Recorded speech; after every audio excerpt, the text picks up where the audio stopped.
அனைவருக்கும் வணக்கம். இன்னைக்கு ஹிந்தி நியூஸ் பேப்பர்ல என்ன இம்பார்ட்டன்ட் நியூஸஸ் இருக்கு அப்படின்னு சொல்லி பார்ப்போம். ஸோ இங்க வந்து பார்த்தீங்கன்னா, தமிழ்நாட்டுல பார்த்தீங்கன்னா, தமிழ்நாடு அப்புறமா இன்னும் ஒரு சில மாநிலங்கள்ல இந்த எஸ்ஐஆர் அப்படிங்கிறது ஸ்டார்ட் பண்ண போறாங்க. ஸ்பெஷல் இன்டென்சிவ் ரிவிஷன் அப்படிங்கிறது. ஸோ இதுக்கும் இந்த ஸ்பெஷல் சம்மரி ரிவிஷன் இதுக்கும் இருக்கக்கூடிய வித்தியாசங்கள தெரிஞ்சுக்கணும். ஏன்னா, நம்ப தெரியும் நமக்கு வருஷம் வருஷம் நமக்கு வந்து வாக்காளர் பட்டியல வந்து அப்டேட் பண்ணிட்டு தான் இருக்காங்க. இப்ப ஸ்பெஷல் இன்டென்சிவ் ரிவிஷன்னு புதுசா எதுக்கு ஒண்ணு பண்றாங்க? அதுக்கு என்ன தேவை அப்படிங்கிறத தெரிஞ்சுக்கணும்.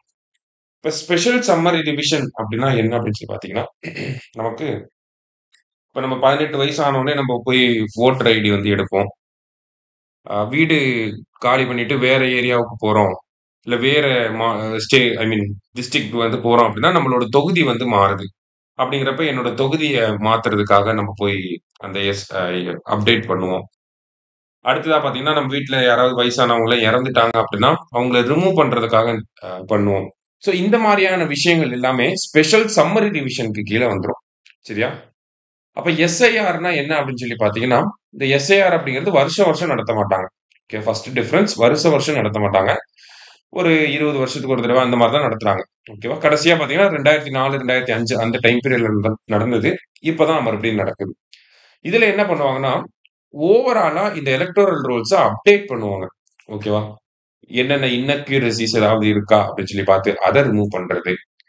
அடுத்ததா வந்து பார்த்தீங்கன்னா, இந்த இறந்து போனவங்க பேர்லாம் வந்து ஒரு சில இடத்துல நீக்காம வச்சிருப்பாங்க. ஸோ அத ரிமூவ் பண்றது. மைக்ரேஷன்லாம் நடந்திருக்கும். ஸோ அந்த மைக்ரேஷன்லாம் இதுல வந்து இன்க்ளூட் பண்ணுவாங்க. இன்க்ளூட் பண்ணி ஒரு ஃப்ரெஷ்ஷா இந்த மாநிலத்துல இவ்வளவு வாக்காளர்கள் தான் இருக்காங்க அப்படிங்கிறத கரெக்ட்டான ஒரு நம்பர குடுக்கிறது தான் இந்த எஸ்ஐஆர் அப்படிங்கிறது. சரிங்களா? அடிக்கடி பண்ண மாட்டாங்க. ஒரு செர்டைன் இயர்ஸ்க்கு அப்புறம் தான் இத பண்ணுவாங்க. ஓகேவா? ஸோ அதே மாரி இது வந்து நமக்கு ரொம்ப ஹெல்ப்ஃபுல்லான ஒரு விஷயம் கூட. ஏன்னா டீலிமிட்டேஷன் அதெல்லாம் அடுத்தது வரப்போகுது. அதன் அடிப்படையில ஒவ்வொரு தொகுதியிலயும் எவ்வளவு வாக்காளர்கள் இருக்காங்க அப்படிங்கிறத ஐடென்டிஃபை பண்றதுக்கு இது ரொம்ப தேவைப்படும். சரிங்களா? இப்ப எஸ்எஸ்ஆர பொறுத்தவரைக்கும் பார்த்தீங்கன்னா, இத நம்பளே பண்ணிக்கலாம். இப்ப வோட்டர் லிஸ்ட் வாங்கணும், வோட்டர் ஐடி வாங்கணும் அப்படின்னா நம்பளே பண்ணிக்கலாம். எலக்ஷன் கமிஷன்ல இருந்து யாரும் நம்மளய வந்து பார்க்க மாட்டாங்க. சரியா? ஆனா எஸ்ஐஆர்ல அப்படி கிடையாது. எலக்ஷன் கமிஷனோட இந்த பூத் லெவல் ஆஃபீசர்ஸ் அப்படின்னு சொல்லி சொல்லுவாங்க. இந்த பூத் லெவல் ஆஃபீசர்ஸ்லாம் வந்து நம்ம வீட்டுக்கே வந்து நம்மளோட டாக்குமெண்ட்ஸ் எல்லாத்தையும் வெரிஃபை பண்ணுவாங்க. அ இந்த மாதிரி 3 டைம் வந்து பண்ணுவாங்க. சரியா? நம்ம வீட்டுக்கு வருவாங்க. நம்மளோட வோட்டர் ஐடி, நம்மளோட நான் வந்து இந்தியன் சிட்டிசன் அப்படிங்கிறதுக்கான அந்த ப்ரூஃப் எல்லாத்தையுமே வந்து வெரிஃபை பண்ணுவாங்க. மேனுவலா வந்து வெரிஃபை பண்ணுவாங்க. அதுக்கும் இதுக்கும் இருக்கக்கூடிய மேஜர் டிஃபரன்ஸ் வந்து இதுதான். மேனுவலா வெரிஃபை பண்ணி இந்த விஷயத்த வந்து அப்டேட் பண்ணுவாங்க. ஸோ இது எதுக்காக தமிழக அரசாங்கம் இப்ப தமிழ்நாட்டுல இருக்கக்கூடிய கட்சிகள்லாம் வந்து அப்போஸ் பண்றாங்க அப்படின்னு சொல்லி பார்த்தீங்கன்னா, இந்த எஸ்ஐஆர் நடந்த ம் அ அந்த விதம், அந்த மேனர் வந்து இப்ப ரீசென்ட்டா வந்து பார்த்தீங்கன்னா, பீகார்ல நடந்துச்சு. அந்த பீகார்ல இந்த மேனர் ஆஃப் கண்டக்டிங் எஸ்ஐஆர் அப்படிங்கிறது கொஞ்சம் கான்ட்ரோவர்ஷியலா இருந்துச்சு. அதனால தான் அப்போஸ் பண்றாங்க. இப்ப பீகார்ல என்னாச்சு அப்படின்னு சொல்லி பார்த்தீங்கன்னா, பீகாரோட இயல்புப்படி பார்க்கிறப்ப, அங்க நெறைய மைக்ரண்ட் வொர்க்கர்ஸ்லாம் இருப்பாங்க. அவங்கலாம் பார்த்தீங்கன்னா, இங்க வந்துருவாங்க. தமிழ்நாடு, கேரளா இந்த மாரி பல மாநிலங்கள்ல வந்து இருக்காங்க. இப்ப பூத் லெவல் ஆஃபீசர்ஸ் அவங்க வீட்ல போய் பார்க்கிறப்ப, அவங்க இருக்க மாட்டாங்க. அப்ப அந்த ஆட்கள் இல்ல அப்படின்னு சொல்லி ரிமூவ் பண்ணிட்டாங்க. அதுக்கப்புறமா உச்சநீதிமன்றத்துல வழக்கு போடப்பட்டுச்சு. உச்சநீதிமன்றம் என்ன சொல்லியிருப்பாங்க அப்படின்னா, எத்தன பேர ரிமூவ் பண்ணீங்க? என்ன காரணத்துக்காக ரிமூவ் பண்ணீங்க? அவங்களுக்கு அந்த காரணங்கள குடுத்துட்டு, இன்னொரு வாய்ப்பும் குடுங்க அவங்களோட விஷயங்கள வெரிஃபை பண்றதுக்கு அப்படின்னு சொல்லி சொல்லியிருப்பாங்க. ஓகேவா? ஏன்னா ரிமூவல் அப்படிங்கிறது ரொம்ப நெறையா இருந்துச்சு. ஓகேவா? பொலிட்டிக்கலி மோட்டிவேட்டடா இந்த ரிமூவல்ஸ்லாம் இருக்கு அப்படின்னு சொல்லி சொல்லியிருந்தாங்க. அரசியல் காரணங்களுக்காக நெறைய வாக்காளர்கள வந்து ரிமூவ் பண்ணிட்டாங்க அப்படின்னு சொல்லி சொல்லியிருந்தாங்க. அதனால உச்சநீதிமன்றம் தலையிட்டு இந்த மாதிரியான ஒரு மேண்டேட் வந்து சொல்லியிருந்தாங்க. ரீசன்ஸ் குடுங்க, இன்னொரு வாய்ப்பு குடுங்க, டாக்குமெண்ட்ட வெரிஃபை பண்ணுங்க மறுபடியும் அப்படின்னு சொல்லி. அதுக்கப்புறம் மறுபடியும் வெரிஃபை பண்ணி பார்த்ததுல நெறைய பேர் வந்து மறுபடியும் ஆட் ஆயிட்டாங்க. ஓகேவா? அ எக்ஸ் வெளிய வந்தவங்க எல்லாம் மறுபடியும் எக்ஸ்க்ளூட் ஆனவங்க எல்லாம் மறுபடியும் இன்க்ளூட் பண்ணிட்டாங்க. ஸோ இந்த மேனர் ஆஃப் கண்டக்டிங் இந்த எஸ்ஐஆர் இன் பீகார் அப்படிங்கிறது கொஞ்சம் கான்ட்ரோவர்ஷியலா இருந்தனால தான் இப்ப தமிழ்நாட்ல நடத்தக்கூடாது அப்படின்னு சொல்லி ஒரு அனைத்து கட்சி கூட்டம் போட்டாங்க. இப்ப பார்த்தீங்கன்னா, உச்சநீதிமன்றத்துல வழக்கு போட்டிருக்காங்க. இது எல்லாமே இந்த ஒரு காரணத்துக்காக தான் பண்ணியிருக்காங்க. ஆனா பீகார்ல நடந்த மிஸ்டேக்ஸ எலக்ஷன் கமிஷன் மத்த ஸ்டேட்ஸ்ல பண்ண மாட்டாங்க அப்படிங்கிறத நம்ம புரிஞ்சுக்கலாம். ஏன்னா, அ அங்க வந்து ஒரு டைம் பண்ணிட்டாங்க. அந்த மிஸ்டேக்ஸ ரிப்பீட் பண்ண மாட்டாங்க. அதே மாதிரி சுப்ரீம் கோர்ட்டோட மேண்டேட்டும் இருக்கு. அவங்க ஒரு செட் ஆஃப் கைட்லைன்ஸ வந்து குடுத்திருக்காங்க. அதே மாரி தமிழ்நாட்டுல இருந்து பார்த்தீங்கன்னா, பெரிய அளவுல மைக்ரேஷன் வந்து அதர் கண்ட்ரீஸ்க்கு தான் இருக்கும். அதர் ஸ்டேட்ஸ்க்கு இருக்காது. அத ஈஸியா நம்மளால அக்காமடேட் பண்ண முடியும். பிகாஸ் ப்ராப்பர் டாக்குமெண்ட்ஸ் தமிழ்நாட்டுல மோர் ஆர் லெஸ் வந்து நம்ம வச்சிருக்கோம் இல்லையா? ஸோ அதனால அந்த ஒரு கான்ட்ரோவர்சிஸ் தமிழ்நாட்டுல வராது. இருந்தாலும் எக்ஸாம் பாயிண்ட் ஆஃப் வியூல நம்ம என்ன தெரிஞ்சுக்கணும்னா, இந்த ஸ்பெஷல் சம்மரி ரிவிஷனுக்கும், ஸ்பெஷல் இன்டென்சிவ் ரிவிஷனுக்கும் இருக்கக்கூடிய வித்தியாசம் என்ன அப்படின்னு சொல்லி தெரிஞ்சுக்கணும். எஸ்எஸ்ஆர், எஸ்ஐஆர் 2மே ஃபுல் ஃபார்மோட தெரிஞ்சுக்கணும். அத கூட கேட்கலாம் நமக்கு. சரியா? ஸோ அதான் ஃபர்ஸ்ட் நியூஸ்ல வந்து பார்க்குறோம். அடுத்தது வந்து பார்த்தீங்க அப்படின்னா, Tamil Nadu endangered species conservation fund அப்படின்னு சொல்லி குடுத்துருக்காங்க. ஓகேவா? So Tamil Nadu endangered species conservation ஃபண்ட வந்து எப்போ உருவாக்கியிருக்கோம் அப்படின்னு சொல்லி பார்த்தீங்கன்னா, 2024ல வந்து எஸ்டாப்ளிஷ் பண்ணியிருக்கோம். ஃபண்டுன்னு சொல்லி குடுத்துருக்காங்க. எவ்வளோ ஃபண்ட் இதுக்காக ஒதுக்கீடு செஞ்சிருக்காங்க அப்படின்னு சொல்லி பார்த்தீங்கன்னா, 50 கோடி ரூபாய் வந்து ஒதுக்கீடு செஞ்சிருக்காங்க. எதுக்காக அப்படின்னா, இந்த என்டேஞ்சர்ட் ஸ்பீஷிஸ்லாம் பாதுகாக்கிறதுக்காக. அது பேர்லயே இருக்கு. என்டேஞ்சர்ட் ஸ்பீஷிஸ பாதுகாக்கிறதுக்காக ஸ்பெஷலா ஒரு 50 கோடி ரூபாய் வந்து ஒதுக்கியிருக்காங்க. இந்த ஃபண்ட மேனேஜ் பண்றது யாரு அப்படின்னு சொல்லி பார்த்தீங்கன்னா, all advanced institute for wild life conservation. ஓகேவா? AIWC அப்படின்னு சொல்லுவாங்க. Advanced institute for wild life conservation.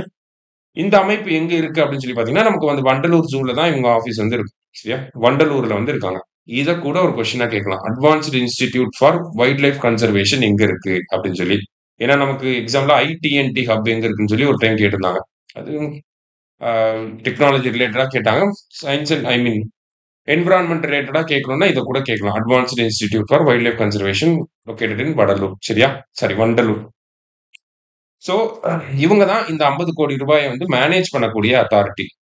So இவங்க கரெக்ட்டா மேனேஜ் பண்றாங்களா அப்படிங்கிறத செக் பண்றதுக்காக கமிட்டீஸ் வந்து ஃபார்ம் பண்ணியிருக்காங்க. 2 கமிட்டி. ஒண்ணு கவர்னிங் கமிட்டி, இன்னொன்னு எக்ஸிகியூட்டிவ் கமிட்டி. ஓகேவா? கவர்னிங் கமிட்டி என்ன பண்ணுவாங்கன்னா, இந்த ஃபண்ட் வந்து கரெக்ட்டா கன்சர்வேஷன்க்கு தான் பயன்படுத்துறாங்களா அப்படிங்கிறத வெரிஃபை பண்ணுவாங்க. எக்ஸிகியூட்டிவ் கமிட்டி வந்து டே டு டே ஆப்பரேஷன்ஸ்ல எப்படி ஃபண்ட் வந்து வொர்க் ஆகுது, எப்படி செலவு பண்றாங்க அப்படிங்கிறத மேனேஜ் பண்ணுவாங்க. சரியா? ஸோ அந்த ஃபண்ட மேனேஜ் பண்றதுக்காக 2 கமிட்டி போட்டிருக்காங்க. ஸோ அது இன்சிக்னிஃபிகன்ட் தான். நமக்கு எக்ஸாம்ல கேட்டாங்க அப்படின்னா, Tamil Nadu endangered species conservation fund எப்போ உருவாக்குனாங்க? 2024 எவ்வளவு நிதி ஒதுக்கீடு செஞ்சிருக்காங்கன்னா, 50 கோடி ரூபாய். யார் மேனேஜ் பண்றாங்கன்னா, advanced institute for wild life conservation எங்க இருக்குன்னா, வண்டலூர்ல இருக்கு. இதுதான் கேட்பாங்க. ரைட். அடுத்ததா வந்து பார்த்தீங்கன்னா, public contributions to government scheme touch 1000 crore அப்படின்னு சொல்லி குடுத்திருக்காங்க. ஸோ மக்கள் வந்து 1000 கோடி ரூபாய் வந்து கான்ட்ரிபியூட் பண்ணியிருக்காங்க. எந்த திட்டத்துக்கு அப்படின்னு சொல்லி பார்த்தீங்கன்னா, கலெக்டிவா 1000 கோடி ரூபாய். ஓகேவா? இந்த நம்ம ஸ்கூல், நம்ம ஊர் பள்ளி அப்படிங்கிற ஒரு திட்டம் 2022ல கொண்டு வந்திருப்பாங்க. ஸோ இந்த திட்டத்துக்கு கீழ பார்த்தீங்கன்னா, நமக்கு ஸ்கூல் இன்ஃப்ராஸ்ட்ரக்சர வந்து அப்கிரேட் பண்றது தான் இந்த திட்டம். யாரு அப்கிரேட் பண்ண போறாங்க அப்படின்னு சொல்லி பார்த்தீங்கன்னா, கவர்ன்மென்ட் ஸ்கூல்ல படிச்சு இப்ப பெரிய ஆட்களா இருக்கக்கூடிய அ மேஜர் கம்பெனி ஓனர்ஸ் இந்த மாரியான ஆட்கள்லாம் ஒரு ஸ்கூல வந்து அடாப்ட் பண்ணி, அந்த ஸ்கூல வந்து டெவலப் பண்றது தான் இந்த நம்ம ஸ்கூல், நம்ம ஊர் பள்ளி அப்படிங்கிற இந்த இனிஷியேட்டிவ். சரிங்களா? அவங்க வந்து ஃபண்டிங் கான்ட்ரிபியூஷன் வந்து பண்ணுவாங்க. CSR ஃபண்டிங் மூலியமா ஒவ்வொரு ஸ்கூலுக்கும் வந்து ஃபண்டிங் வந்து பண்ணிக்கிட்டு இருக்காங்க. சரியா? ஸோ இந்த திட்டத்துக்கு கீழ கான்ட்ரிபியூஷன் இப்ப எவ்வளவு கோடி ரூபாய் வந்திருக்குன்னா, 1000 கோடி ரூபாய்க்கு வந்து வந்திருக்கு அப்படின்னு சொல்லி சொல்றாங்க. ஸோ இது வந்து ஒரு இனிஷியேட்டிவ் தான். ஸோ இந்த இனிஷியேட்டிவ் அப்படிங்கிறது நமக்கு இந்த இனிஷியேட்டிவோட சேர்பர்சன் யாருன்னா, வேணு ஸ்ரீனிவாசன். சரியா? டிவிஎஸ் இருக்கார் இல்லையா? அந்த வேணு ஸ்ரீனிவாசன் தான். இந்த இனிஷியேட்டிவோட பிராண்ட் அம்பாசிடர் யாரு அப்படின்னு சொல்லி பார்த்தீங்கன்னா, நம்ம இந்த செஸ் பிளேயர் விஸ்வநாதன் ஆனந்த் இருக்கார் இல்லையா? அவர் தான் இந்த ஸ்கீம் இந்த இனிஷியேட்டிவோட பிராண்ட் அம்பாசிடரா இருக்கார். ஓகே. பேசிக் டீடைல்ஸ் இத மட்டும் தெரிஞ்சுக்கிட்டா போதும். சரியா? நெக்ஸ்ட் வந்து பார்த்தீங்கன்னா, ஸோ இந்த இடத்துல பார்த்தீங்கன்னா, இந்தியாவோட ஐடி வந்து குடுத்திருக்காங்க. ஸோ ஏஐயோட இன்டகிரேஷனுக்கு அப்புறமா ஐடி லே ஆஃப்ஸ் அப்படிங்கிறது அதிகமா நடந்துகிட்டு இருக்கு. ஓகேவா? ஐடி லே ஆஃப்ஸ பத்தி நமக்கு மெயின்ஸ் பாயிண்ட் ஆஃப் வியூல கூட கேட்கலாம். எக்கனாமிக்ஸ்ல அந்த மாரி. ஓகேவா? ஸோ ஐடி லே ஆஃப்ஸ் ஏன் நடக்குது அப்படிங்கிறத நேத்து கூட நம்ம பார்த்திருந்தோம். பிகாஸ் இந்தியால டிசிஎஸ் வந்து லே ஆஃப் பண்றாங்க. American companies like meta, Amazon எல்லாருமே வந்து பார்த்தீங்கன்னா, நெறைய வொர்க் ஃபோர்ஸ் அவங்களோட வொர்க் ஃபோர்ஸ வந்து லே ஆஃப் பண்ணிக்கிட்டே தான் வராங்க. ஸோ இதுல இந்தியால ஏன் லே ஆஃப்ஸ் வந்து நடக்குது? இந்தியா என்ன பண்ணணும்? அப்படிங்கிறத சொல்லியிருக்காங்க. ஓகேவா? ஸோ லே ஆஃப்ஸ பொறுத்தவரைக்கும் பார்த்தீங்கன்னா, இப்ப ஏஐ அப்படிங்கிறது ஒரு பெரிய ரோல் ப்ளே பண்ணுது. இல்ல ஏஐ வந்தனால நமக்கு டைரக்ட்டா நம்மளோட ஜாப் வந்து ரீப்ளேஸ் பண்ணுதா அப்படின்னு சொல்லி பார்த்தா கிடையாது. ஏஐல ஒவ்வொரு கம்பெனியும் இன்வெஸ்ட்மென்ட் வந்து பண்றாங்க. ஓகேவா? ஏஐல இன்வெஸ்ட்மென்ட் வந்து பண்றாங்க. அந்த இன்வெஸ்ட்மென்ட் வந்து நெறைய லட்சம் கோடிகள்ல வந்து போறனால, இந்த சைடு நமக்கு வந்து வொர்க்கர்ஸ வந்து லே ஆஃப் பண்றாங்க. பிகாஸ் இந்த சைடு சேலரி கன்ஸ்ட்ரெயின்ட்ஸ் அந்த மாரியான விஷயங்கள் இருக்கனால. ஓகேவா? பிகாஸ் ஏஐ இன்வெஸ்ட்மென்ட் பண்றப்ப, ஏஐ வந்து என்ன பண்ணும்? நமக்கு வந்து இந்த ரொட்டீனா பண்ணக்கூடிய ஜாப்ஸ் எல்லாத்தையுமே வந்து ஏஐயே வந்து பார்த்துக்கும். அப்படிங்கிறப்ப அந்த மாரியான ஆட்கள் வந்து தேவைப்பட மாட்டாங்க. ஸோ அந்த இன்வெஸ்ட்மென்ட் பண்றனால, இங்க இந்த ஆட்கள வந்து ரிமூவ் பண்ணிக்கிட்டு இருக்காங்க. பொதுவா இந்த மிட் லெவல் ஜாப்ஸ் இருக்கக்கூடிய எல்லாத்தையுமே வந்து ரிமூவ் பண்ணிட்டு இருக்காங்க. ஸோ இதுதான் வந்து நமக்கு நடந்துகிட்டு இருக்கு. ஓகேவா?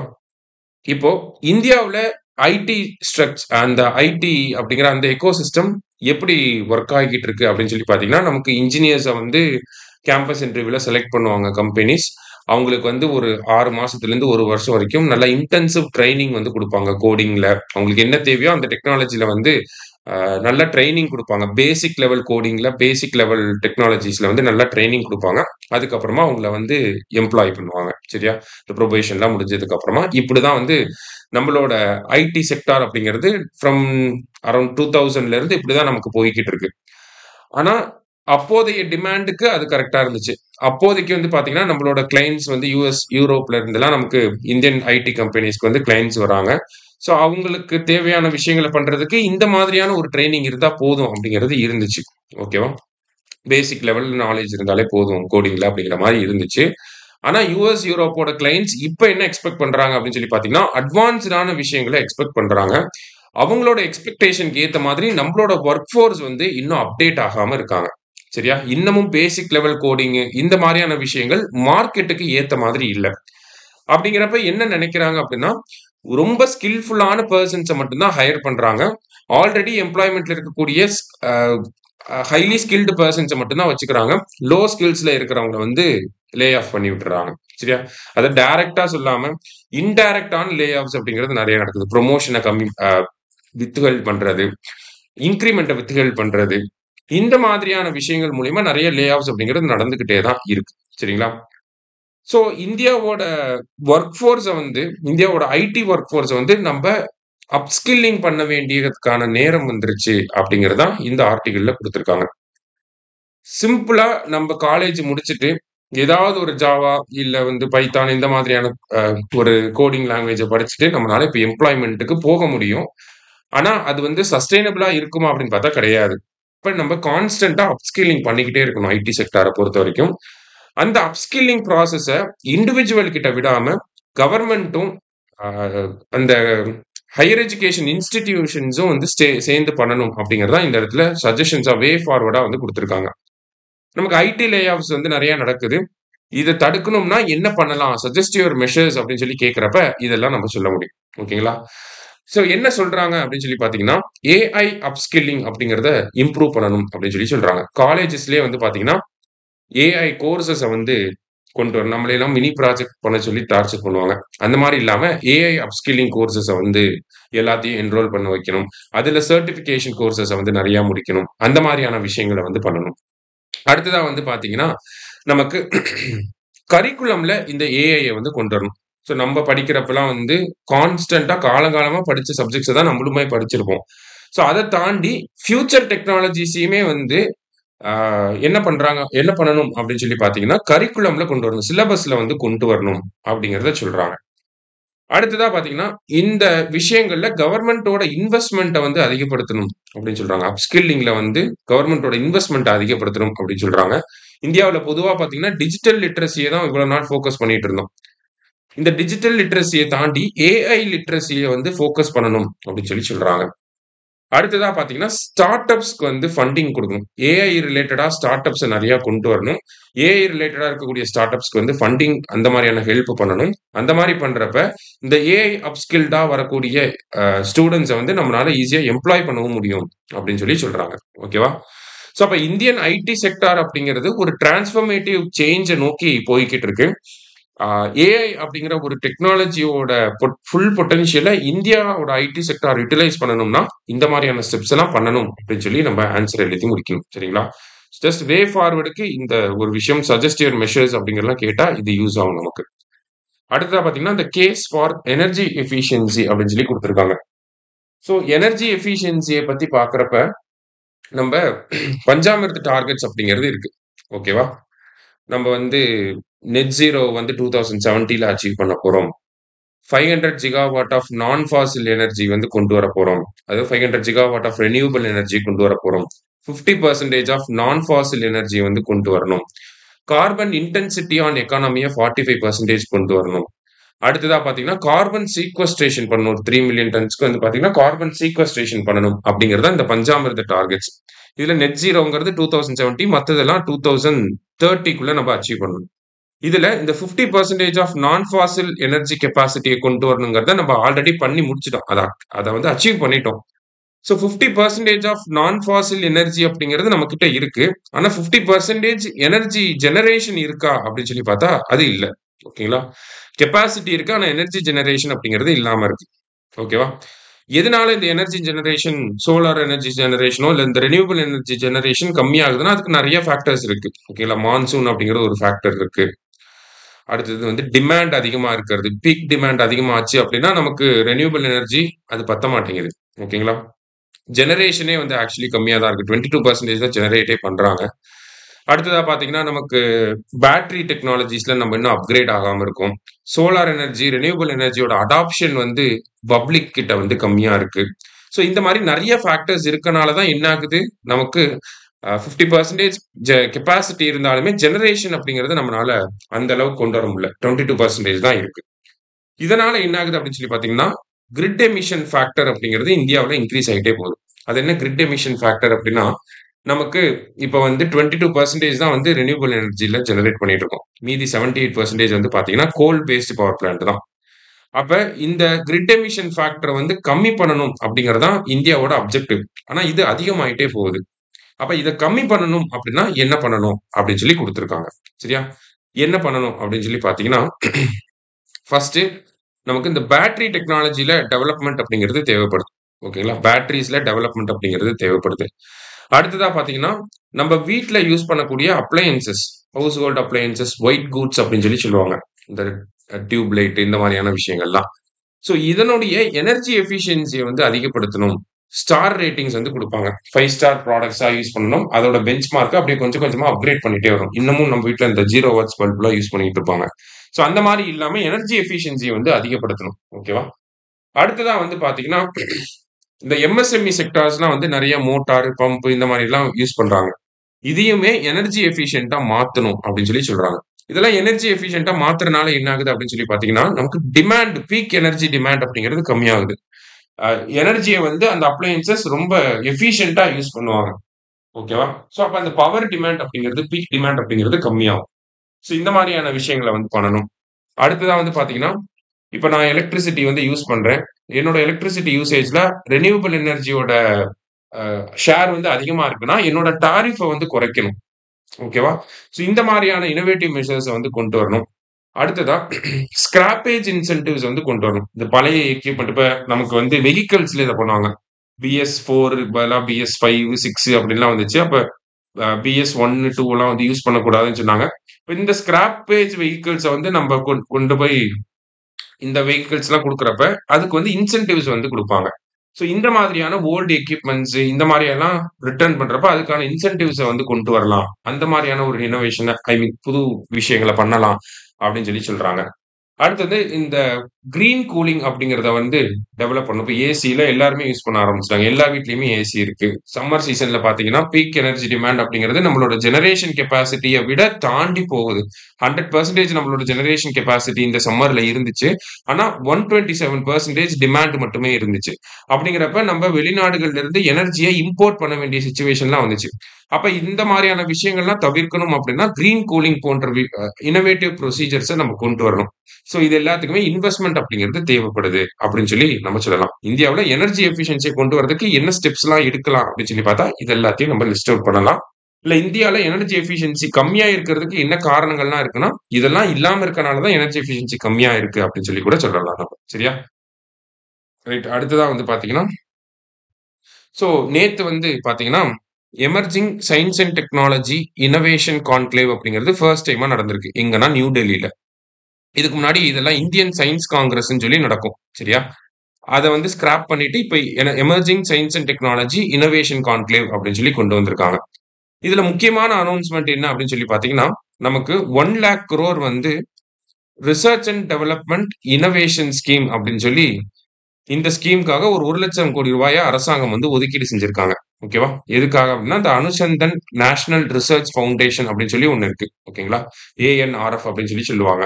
Anusandhan national research foundation. இவங்க தான் இந்தியாவுல இந்த ரிசர்ச் அண்ட் டெவலப்மென்ட்க்காக ஃபண்டிங் குடுக்கக்கூடிய அத்தாரிட்டி. சரியா? ரீசென்ட்டா தான் 2023ல தான் கொண்டு வந்திருப்பாங்க. இவங்க தான் ரிசர்ச் அண்ட் டெவலப்மென்ட்க்காக ஃபண்ட் பண்ணக்கூடிய அத்தாரிட்டி. ஸோ இவங்க வந்து இவங்களுக்கு அந்த இதுக்கு கீழ அந்த 1,00,000 கோடி ரூபாய வந்து ஒதுக்கியிருக்காங்க. ஸோ இது வந்து பிரைவேட் செக்டாரோட ரிசர்ச் அண்ட் டெவலப்மென்ட்ட பிரைவேட் செக்டார் வந்து ரிசர்ச் அண்ட் டெவலப்மென்ட்குள்ள அதிகமா இன்வால்வ் ஆகணும். அவங்களோட ஷேர் அதிகமாகணும் அப்படிங்கிறதுக்காக இந்த 1,00,000 கோடி ரூபாய ஒதுக்கியிருக்காங்க. அத தாண்டி பார்த்தீங்கன்னா, நம்ம பிரைம் மினிஸ்டர் ஒரு சில விஷயங்கள பத்தி பேசியிருப்பாரு. இது எல்லாமே நமக்கு கொஸ்டின் ஏரியாஸா இருக்கு. ஓகேங்களா? பிரைம் மினிஸ்டர் என்ன சொல்லியிருக்காரு அப்படின்னா, இந்தியா வந்து ஃபுட் செக்யூரிட்டிய வந்து அச்சீவ் பண்ணிட்டோம். அடுத்தது நியூட்ரிஷன் செக்யூரிட்டிய அச்சீவ் பண்ணணும் அப்படின்னு சொல்லி சொல்லியிருக்காரு. அப்ப நியூட்ரிஷன் செக்யூரிட்டிய அச்சீவ் பண்றதுக்கு இந்தியா என்ன திட்டங்கள்லாம் வச்சிருக்காங்க? இந்த மாரியான ஆஸ்பெக்ட்ல நம்ம படிக்கணும். சரிங்களா? நியூட்ரிஷன் செக்யூரிட்டி அச்சீவ் பண்றதுக்கு நமக்கு ஐசிடிஎஸ் இருக்கு. பிரேக்ஃபாஸ்ட் ஸ்கீம்லாம் இருக்கு. ஆ போஷான் அப்படிங்கிற திட்டம் இருக்கு. ஆ அடுத்ததா வந்து பார்த்தீங்கன்னா, மாத்ரு வந்தன யோஜனா கீழ ஃபண்டிங் குடுக்குறாங்க. அம் தமிழ்நாட்டுல பார்த்தீங்கன்னா, முத்துலட்சுமி ரெட்டி திட்டத்துக்கு கீழ நியூட்ரிஷன் கிட்லாம் குடுக்குறாங்க. ஊட்டச்சத்தை உறுதி செய் அப்படிங்கிற திட்டம்லாம் இருக்கு. நியூட்ரிஷன் செக்யூரிட்டிய அச்சீவ் பண்றதுக்காக நம்ம இந்த மாரியான ஸ்டெப்ஸ்லாம் எடுத்திருக்கோம்னு டைரக்ட்டா ஒரு கொஸ்டின்ஸ் கூட கேட்கலாம். ஓகேவா? இல்ல இந்தியால நியூட்ரிஷன் செக்யூரிட்டி ஏன் கம்மியா இருக்கு அப்படின்னு கூட கேட்கலாம். அதுக்கு வந்து பார்த்தீங்க அப்படின்னா, நமக்கு வந்து அ மில்லட்ஸோட புரொடக்ஷன் வந்து கம்மியா இருக்கு. அ அடுத்ததா வந்து பார்த்தீங்கன்னா, நியூட்ரிஷியஸ் ஃபுட் எல்லாமே ஹை காஸ்ட்டா இருக்கு அப்டின்லாம் சொல்லலாம். லைக் வந்து இந்த பாதாம், பிஸ்தா இந்த மாதிரியான விஷயங்கள்லாம் ஹை காஸ்ட்ல வந்து இருக்கு. இத வந்து புவர் பீப்பிள்னால யூஸ் பண்ணிக்க முடியல. புவர் பீப்பிளோட டயட்ல நியூட்ரிஷியஸ் கன்டென்ட் வந்து கம்மியா இருக்கு. அந்த மாரியான விஷயங்கள சொல்லலாம். ஓகேவா? அப்ப அதுக்கு சொல்யூஷன்ஸா பார்த்தீங்கன்னா, பிடிஎஸ்லயே நியூட்ரிஷன் அதிகமா குடுங்க. இப்ப வந்து சன்னாலாம் குடுக்குறாங்க. அத தாண்டி பார்த்தீங்கன்னா, மத்த நியூட்ரிஷனிஸ்ட் கன்டென்ட்டையுமே வந்து நம்ம பிடிஎஸ் மூலியமா குடுக்க முடியும் அப்டின்லாம் நம்ம எழுத முடியும். சரிங்களா? ஸோ இந்த நியூட்ரிஷன் செக்யூரிட்டிக்காக என்ன பண்றாங்க அப்டிங்கிறது தான் இதுக்கப்புறம் வரக்கூடிய கேள்விகள்ல வரும். அடுத்ததா வேற என்ன சொல்லியிருக்காரு அப்படின்னு சொல்லி பார்த்தீங்கன்னா, பயோ ஃபோர்ட்டிஃபைட் கிராப்ஸ வந்து கொண்டு வாங்க. மால் நியூட்ரிஷன அட்ரஸ் பண்றதுக்கு பயோ ஃபோர்ட்டிஃபைட் கிராப்ஸ கொண்டு வாங்கன்னு சொல்லி அவரே ஒரு சஜஷன் குடுக்குறாரு. பயோ ஃபோர்ட்டிஃபிகேஷன் அப்படின்னு சொல்லி பார்த்தீங்கன்னா, ஒரு கிராப்ல விட்டமின்ஸோட கன்டென்ட்ட வந்து அதிகப்படுத்துறது. ஓகேங்களா? அப்ப பயோ ஃபோர்ட்டிஃபைட் ரைஸ்லாம் நம்ம படிப்போம் மெயின்ஸ்ல. ஸோ அந்த மாரியான விஷயங்கள். அடுத்தது லோ காஸ்ட் ஃபெர்டிலைசர்ஸ டெவலப் பண்ணணும். இது விவசாயிகளுக்காக. லோ காஸ்ட்ல ஃபெர்டிலைசர்ஸ கொண்டு வாங்க. இந்தியாவோட ஜீனோமிக் பயோடைவர்சிட்டிய வந்து மேப் பண்ணுங்க அப்படின்னு சொல்லி சொல்லியிருக்காரு. ஜீனோம் இந்தியா ப்ராஜெக்ட் வந்து நம்ம பண்ணியிருக்கோம். அதுல இந்தியன்ஸோட அ ஜீன்ஸ் எல்லாத்தையும் சீக்வென்ஸ் பண்ணி வச்சிருக்கோம். அத பயன்படுத்தி என்ன பண்ணணும்? பெர்சனலைஸ்ட் மெடிசின வந்து கொண்டு வாங்க. இப்ப எக்ஸாம்பிள்க்கு ட்ரைபல் பீப்பிள் இருக்காங்க அப்படின்னா, அவங்களுக்கு சிக்கிள் செல் அனீமியா வரும். இப்ப அவங்களோட ஜீனுக்கு ஏத்த மாரி ஒரு மெடிசின டெவலப் பண்ணணும். ஸோ அந்த மாரியான விஷயங்கள். அடுத்தது இவருமே பார்த்தீங்கன்னா, பேட்டரி ஸ்டோரேஜ்ல இன்னோவேஷன கொண்டு வாங்கப்பா அப்படின்னு சொல்லி சொல்றாரு. ஏன்னா பேட்டரி ஸ்டோரேஜ்ல இன்னோவேஷன் தேவைப்படுது. அப்பதான் வந்து ரெனியூவபிள் எனர்ஜியோடைய பொட்டன்ஷியலா நம்ம ஃபுல்லா பயன்படுத்த முடியும். ஸோ இந்த மாரியான ஒரு சில விஷயங்கள வந்து சொல்லியிருக்காரு. இது எல்லாமே நமக்கு மெயின்ஸ் பாயிண்ட் ஆஃப் வியூல யூஸ் ஆகக்கூடிய விஷயங்கள். சரியா? ஸோ இன்னைக்கு நியூஸ் பேப்பர்ல முக்கியமான விஷயங்கள வந்து பார்த்துட்டோம். நன்றி.